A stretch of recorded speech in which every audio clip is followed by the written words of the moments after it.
Donald Trump loves to talk about how much he loves the police, but his words have not been matched with funds, reimbursing them for protecting him at a variety of stops across the country.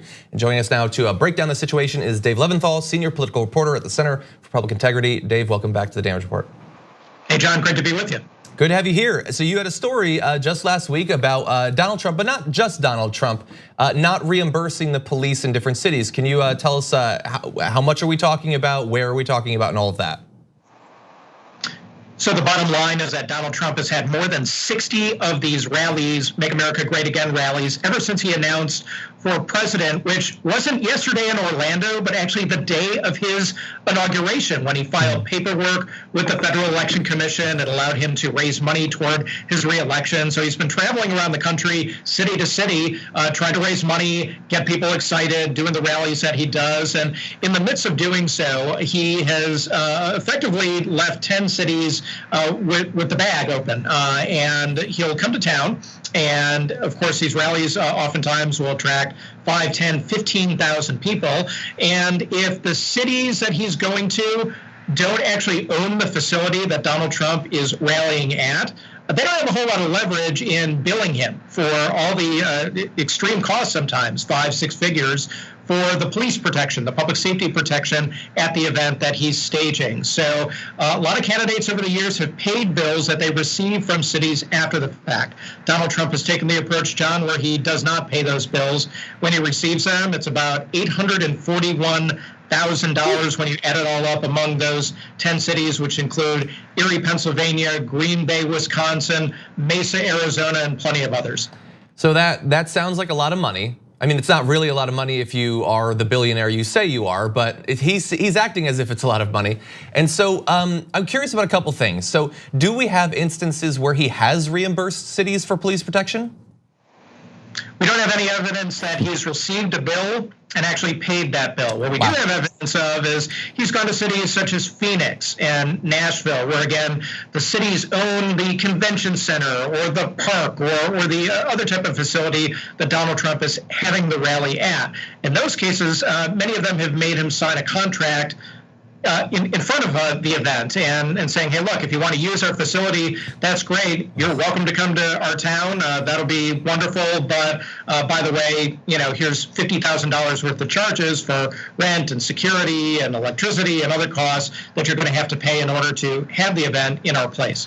So in the case where there is a written contract, is this actually breaking the law? So there's no law that says that if Donald Trump or any presidential candidate comes to a city, has an event, requires the city to basically provide a whole lot of public safety and police protection, the law doesn't say that the campaign will ultimately have to pay the bill that the city sends them. So it becomes an issue of really what a candidate stands for. Donald Trump is a candidate who time and time again has said, look, I always support law enforcement. I love the police. I am behind the men and women in blue, hither and yon, and yet these cities, which oftentimes are working on a shoestring budget, might not have a whole lot of population, a whole lot of resources. Lebanon, Ohio, for example, city of 20,000 people.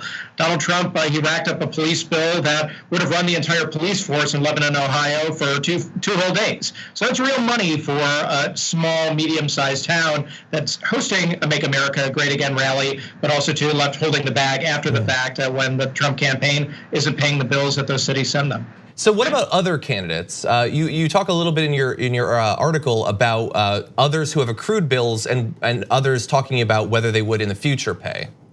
So we reached out to every Democratic candidate and we asked them the same question. All right, you haven't had big rallies necessarily like Donald Trump has had, but if you do in the course of the campaign, if you have an event that has 10,000 people come to it and a city sends you a bill, what are you going to do? So Elizabeth Warren, for example, Cory Booker, Pete Buttigieg, amongst some of the candidates who told us, if we get a bill, we're going to pay that bill. No questions asked. We had other candidates like Bernie Sanders who didn't give really a straight answer, said, hey, yeah, we'll sign a contract if it's at a city facility, but he didn't speak to the notion of paying a bill that he received after the fact. And in 2016, Bernie Sanders was an interesting case. At first, he didn't pay any of the bills that any city had sent his campaign for police protection, for public safety issues. Ultimately, because of some public pressure, we wrote an article, in fact, his campaign paid almost all of those bills off. So ultimately did give the cities the money that they were asking for. And then we had candidates like Joe Biden, when we asked them just most recently here for the 2020 election, who just never got back to us. We called, we emailed many, many times, and they just simply had no answer for us at this point. So we don't know whether Joe Biden, among others, are going to go ahead and pay these bills if they receive them. And just for the record, I think they should all pay. I understand it's an expense, but considering the amount, especially in a presidential election, that these campaigns are raising, $15,000 here, $20,000 there, it goes to the police, it shows support for this group, they should just pay it. And anyway, thank you so much for your reporting. It's available if people wanna take a look at the Center for Public Integrity to get a lot more numbers here. Dave, as always, thank you. Hey, thanks so much, John.